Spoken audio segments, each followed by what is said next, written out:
A third soldier stationed at Fort Hood has been found dead in the past month. The families of the deceased are looking for answers at the troubled Texas military base.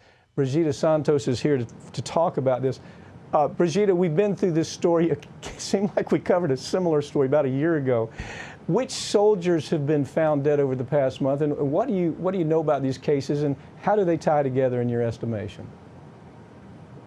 Well, over the past 30 days, the bodies of 3 soldiers from Fort Hood have been found, and another turned a gun on himself in an apparent suicide. The most recent death is that of 26-year-old Private Major Morta, whose body was found 16 miles from the base near Stillhouse Hollow Lake.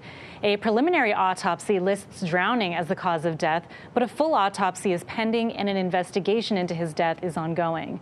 Now, this comes several weeks after the body of 20-year-old Army Specialist Vanessa Guillen was found in a shallow grave. She was reportedly bludgeoned to death on the base by another enlisted soldier named Aaron David Robinson. Now, his girlfriend has confessed to helping him dismember and dispose of Guillen's body. Robinson then fatally shot himself when the authorities tried to arrest him, and at the end of June, the remains of Private Second Class Gregory Scott Morales were discovered in a field. Foul play is suspected there, and that investigation is also ongoing, Mike. You know, Fort Hood, as you and I have talked about in the past, has a history of violence and misconduct that goes way back. And it seems to me it kind of lands on the whole dysfunction of management of that organization, not just Fort Hood, but some of these other military bases too. What's your take?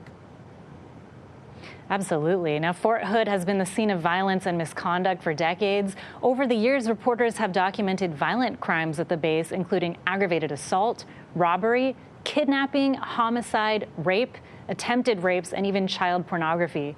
There have also been at least 2 mass shootings, and in 2015, a sergeant in the U.S. Army who served as his battalion's main point person for helping to prevent sexual assaults pleaded guilty to running a prostitution ring out of Fort Hood and pimping out female subordinates to higher-ranking officers at sex parties.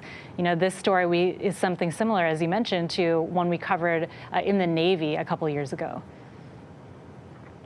Well, I mean, aren't there organizations that come in to dysfunctional organizations? I mean, this is what they do. They're companies, they come in, they look at leadership, they look at policy. They actually even go about doing testing on the people that are supposed to be in charge to find out whether there's some flaws. They're companies that do that. And it seems like Fort Hood is long overdue for somebody like that coming in and saying, you know, this is a disaster. It's not something you're going to correct with the leadership you have. What's your take? Sexual assault, for example. I mean, it's a major problem in the military.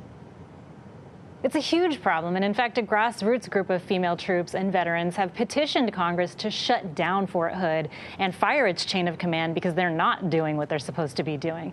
They're not asking for this only because of how they handled the case of Vanessa Guillen, but also due to the military's culture of sexual assault and sexual harassment.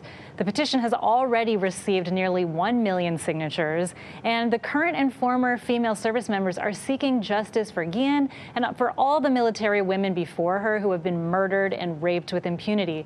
They've actually scheduled a march for this Thursday, July 30th in Washington, D.C. to honor Vanessa Guillen and raise awareness about what they refer to as the military's Me Too moment. Well, the good news is, as I say, there are people that go into corporations and fix these problems. They could do that here, too. I don't know why somebody won't just go ahead and pull the trigger and get that done. Look, thanks for joining me, Brigida, okay? Thanks, Mike.